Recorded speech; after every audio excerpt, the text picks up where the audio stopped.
Yeah, I mean, coming off a tough loss at Auburn, they're number one team in the country. Our guys thought responded well at the beginning of the second half, come back, cut it to two, but we kind of ran out of juice. Didn't think our defense was as good as it was against Baylor. Got a great opportunity again here tomorrow.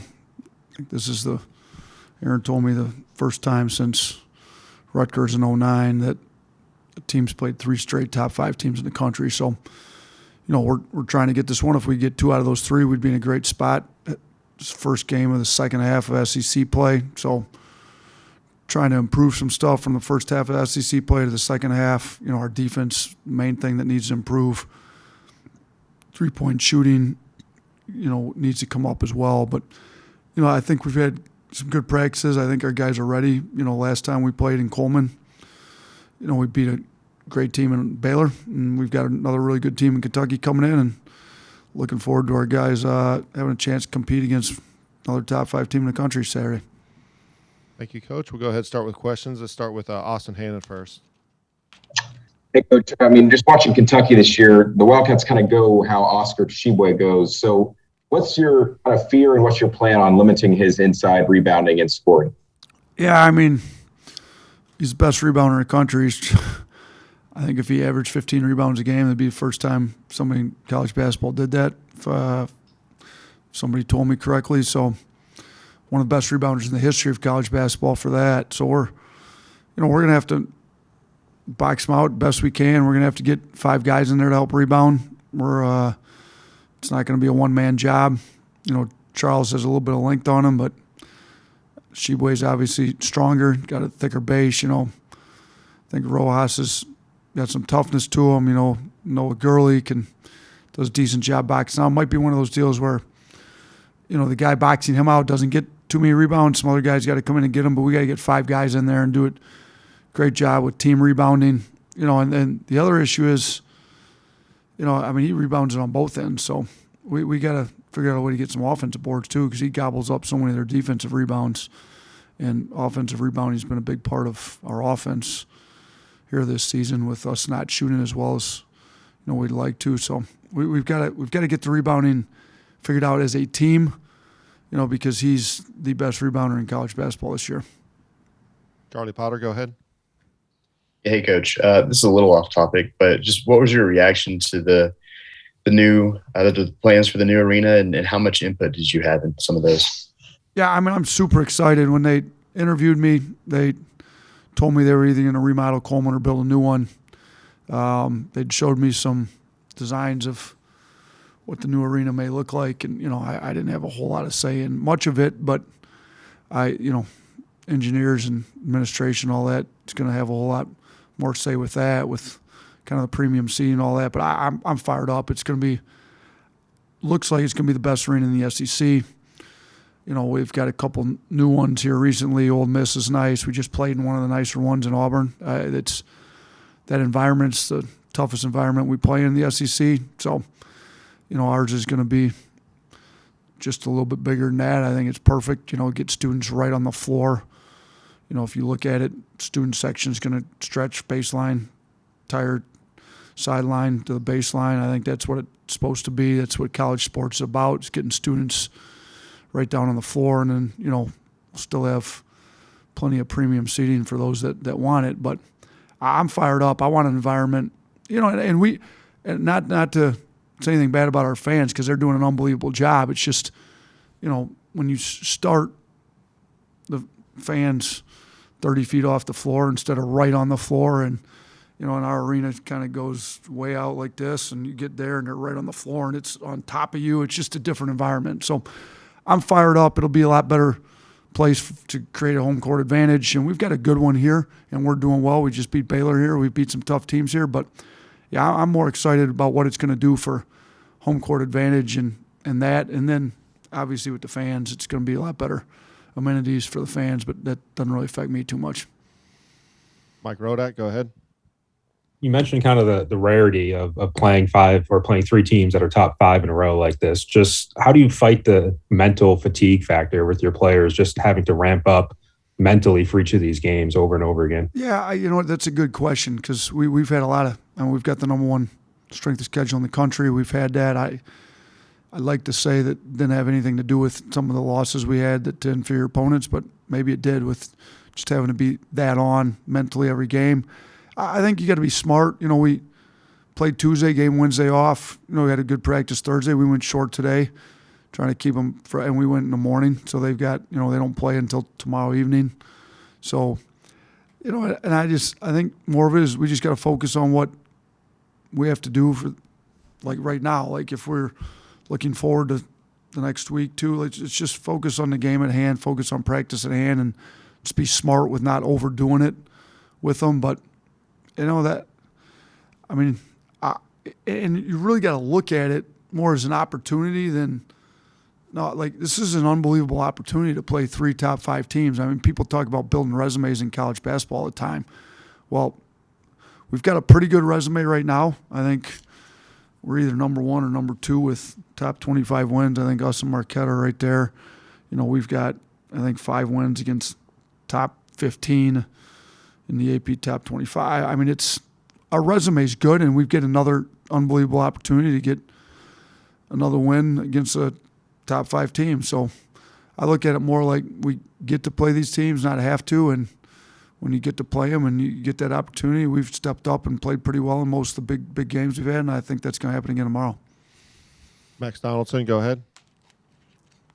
Kind of on that topic there, when you get to the tournament, you're going to have to play kind of a stretch like this sometimes. We playing 3 really good teams.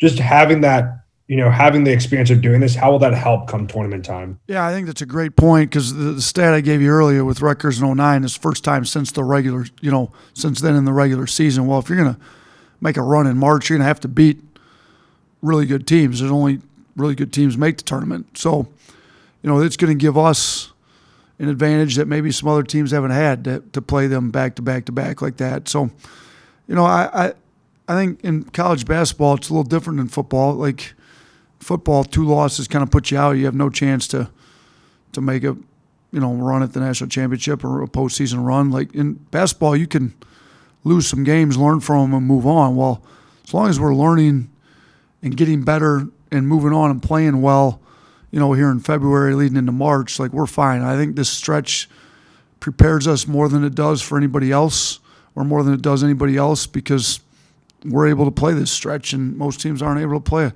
stretch of games like we've been able to play. Jerry Tipton, you're next. Yeah, Nate, I wanted to ask you about Kentucky's got multiple weapons, as you know.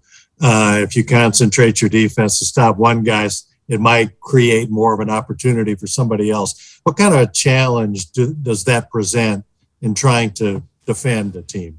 Yeah, you've got a great point. Last year Kentucky wasn't the Kentucky everybody's used to seeing. They did an unbelievable job getting their roster correct, if you will. They needed shooting. Shooting was an issue with them. They went out and maybe got the best shooter in the transfer portal and Kellen Grady. They needed some toughness. And they went out and got the toughest guy in college basketball, arguably, and Tshiebwe, he's leading country in rebounding. They, needed a breakdown guy. They went out and got one of the best breakdown guys in the transfer portal in Wheeler. So they, and then add that to the guys they already had that they retained, and Brooks and Mintz is shooting it really well off the bench. They've got a lot of really talented players, and they kind of did it, through the transfer portal, kept the guys they wanted to keep. And so with us, we're not able to, can't just say you're going to shut down Tshiebwe. You're going to trap, double him every time and leave Grady wide open for threes. That's going to be a problem. Well, you also got to keep Wheeler out of the paint. So it's going to have to be an overall team effort. We got to do a great job on the glass, trying to keep Tshiebwe off the glass. We got to keep Wheeler out of the paint. You can't give open shots.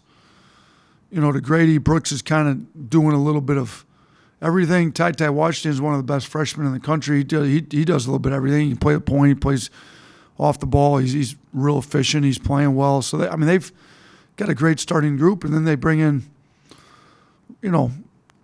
they've got guys coming off the bench that would start for most teams in the country. So they're deep. There's a reason they're top 5 in the country. There's a reason they went into Kansas. Most people don't go into the Fog and beat Kansas like they beat them. They beat them soundly. They were clearly a better team. You don't do that without a roster that's one of the best in the country, and we understand that. We're going to have to play really well tomorrow. Okay, we got 2 more questions left in the queue, so we'll finish with these 2. Let's start with Katie Wyndham first. Coach, you mentioned that going up against a good rebounding team like Kentucky, it's going to take all 5 guys, on the floor rebounding at the same time. But what maybe are you kind of hoping to see out of your bigs tomorrow in this matchup? I don't know that any one of our bigs is going to out-rebound Tshiebwe. I mean, he's got multiple games over 20 rebounds. He's averaging 15. Those are ridiculous numbers. What we need to see him do is battle, fight. I mean, if you watched him play the Vanderbilt game, I thought the Vanderbilt bigs did a really good job not backing down, staying in there, fighting with them, being tough. Our guys are going to have to do that, and then we're going to have our guards come in and help rebound the ball. Like, we've got athletic guards that are quick to the ball. They're going to have to get it, but our bigs are just going to have to battle, fight, box them out, try to keep them off the glass, and just do the best that they can. But we're not asking for our bigs to be perfect. I mean, what are we asking for Tshiebwe to get 0 offensive rebounds? Like, that's not going to happen.